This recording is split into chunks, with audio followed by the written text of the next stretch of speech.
Hey everyone, I'm going to give you a little presentation on my research in which I focus on Hermann von Wissmann's Wandering Statue, which serves as a representation of Germany's changing memory culture. Statues can be regarded as physical representation of the past and are more than just neutral remains. How they are dealt with can tell us a lot about a society's memory culture. In this case, I will focus on a specific Wissmann statue, whose biography expresses several stages in Germany's memory culture, and therefore can be used as an interesting source to trace down the place of German colonialism in our collective memory from 1905 until 2020. Hermann von Wissmann was born in 1858, and he was an important representative of German colonialism in German East Africa, today's Tanzania, Burundi, and Rwanda. He is often described an explorer or researcher, but these terms conceal the colonial aspirations that were inherent in expeditions to Africa. In 1889 he was appointed governor of German East Africa to put down a local resistance in which he was successful, like in several subsequent insurgencies. According to Matthew Unangst, Wissmann became a celebrity in Germany and the personification of the German colonial empire for the German public. A book that was published about him in 1909 called him Germany's greatest African, and it is not surprising that in his honor several statues were erected in Germany and in the colonies. The statue was created in Germany shortly after Wissmann's death in 1905.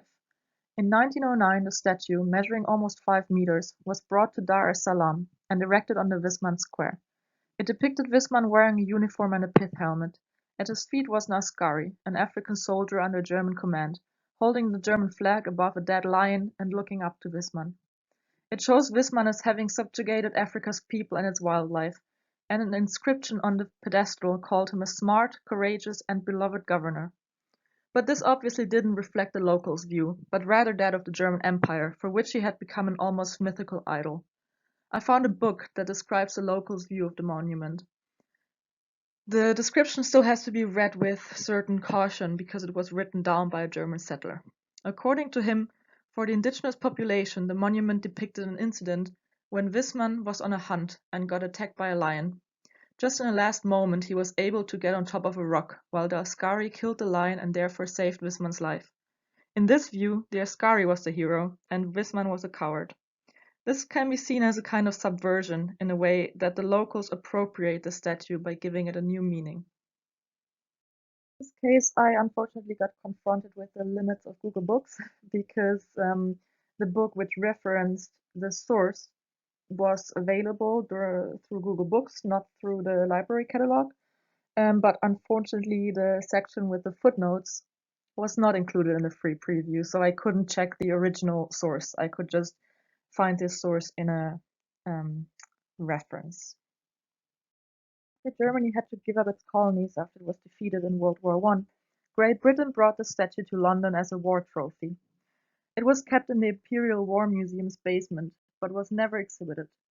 Colonial circles in Germany managed to negotiate with the British and were able to buy it back with the help of donations, and the statue was sent to Hamburg in 1921. There it was re-erected in November 1922 in front of the university. Hamburg was Germany's major harbor city and served as the colonial capital, and the university at that time housed the Colonial Institute. The location of the statue was picked to create a park in memory of the lost empire and consecrated as a reminder of Germany's glorious colonial past and as an admonition to all Germans to win back their former colonies, as Ingo Cornels describes it in an article. This can also be read as a response to the British, saying, "You can take our colonies, but you can't take our memory and pride, and we will take the colonies back eventually." In this era, Wissmann, like many other colonial figures, were stylized as heroes, and the statue was celebrated as a symbol for German colonialism. During World War II, however, the statue in Hamburg was taken down by a bomb attack, but again re-erected in 1949. Here you can see the statue's pedestal with the fallen statue on the left, and on the right you can only see the askari and the lion that are left over, and in the background the destroyed university. In 1949 it was re-erected again, and this was briefly mentioned in the Hamburger Abendblatt as Wissmann is back. The short article called him an Africa traveler, which shows a still uncritical view on representatives of German colonialism. That he was more than a traveler must have been known, especially because he had become an icon of the colonial empire. The article doesn't mention anything about the reasoning behind the decision to put him back on his pedestal, so it would be interesting to find out more about that, but so far I couldn't find anything in the archives, but I'm sure there's something to find. And during the 1950s, actually wreaths were laid at the monument, which shows a continued positive reception of Wissmann. Critical reelection of Wissmann and his title as a traveler could be that after World War II, there was no real interest in a critical debate of colonialism. The violence perpetrated in the colonies was overshadowed by the recent atrocities committed in Europe, and the imperial era was romanticized by parts of society as a past to be proud of. But I couldn't find any sources yet from this period. It's changed tremendously due to growing leftist student movements in Germany and worldwide struggles for independence in the global south. The students demanded a real coming to terms with the past, the National Socialist period, as well as the colonial and imperial past. The student movement in Hamburg, mainly the Socialist German Student Federation (SDS), was closely connected to anti-imperialist movements all over the world and anti-capitalist ideas, and brought the colonial past back into the focus of critical debates. Also due to historians like Fritz Fischer, who was teaching in Hamburg at that time, and who claimed that National Socialism was a direct consequence of German imperialistic ambitions in the 19th century.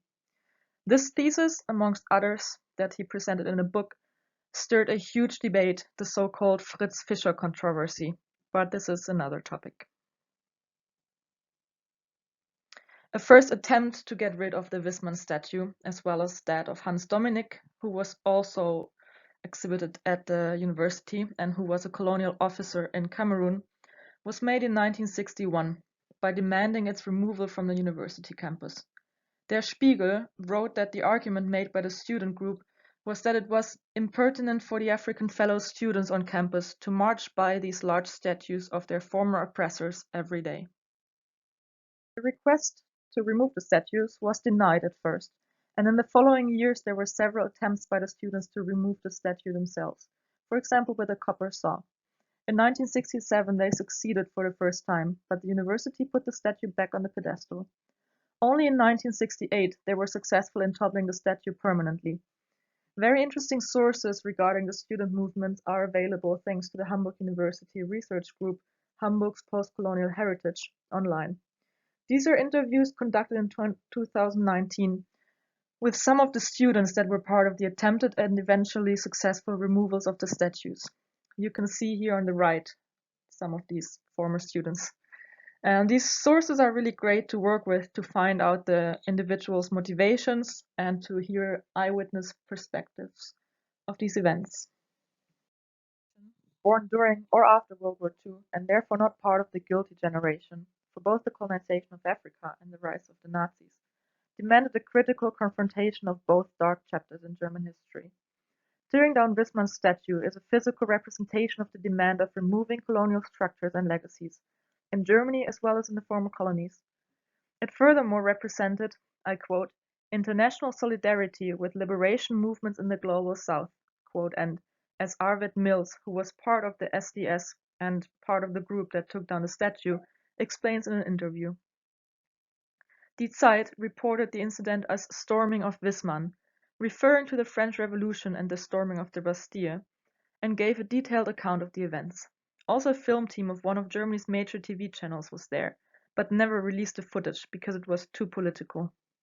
After the students finally tore down the statue, they brought it in a ceremonial procession in the university's cafeteria, but was eventually moved to a storage place where it remained for 20 years.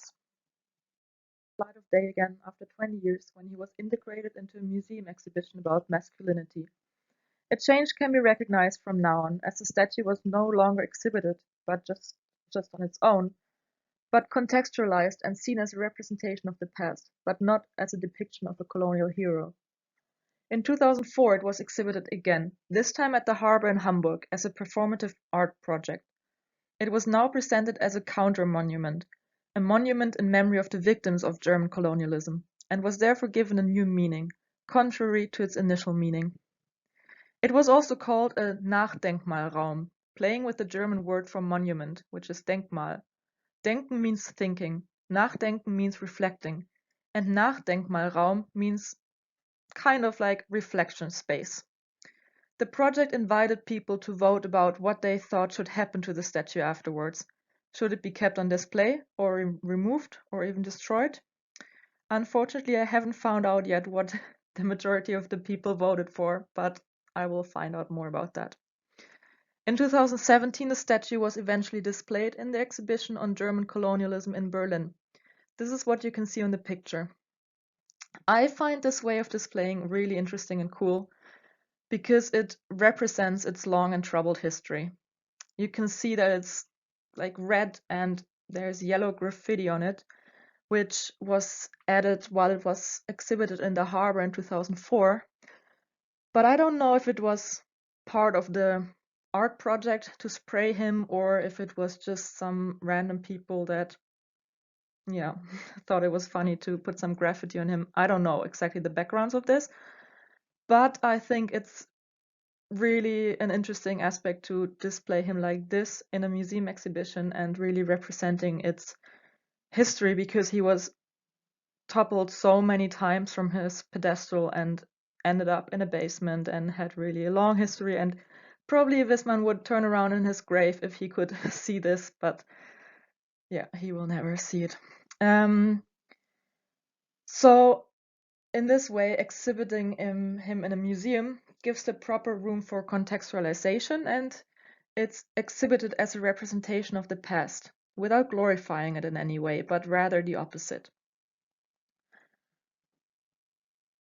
The statue and its biography can therefore be seen as representing the place colonialism in general has in the German collective memory, from glorifying a brutal officer in the colonies to re-erecting him as a reminder of a glorious past after losing the empire, to its destruction during World War II and its subsequently uncritical re-erection and irrelevance until the 1960s, when the younger generation started a revived interest in connection to anti-imperial movements all over the world, until it was literally removed from its pedestal, spent some years in the basement, forgotten and out of sight, and eventually got musealized and contextualized in a proper way. So thanks for watching my presentation. I hope you liked it, and see you all on Tuesday. Bye.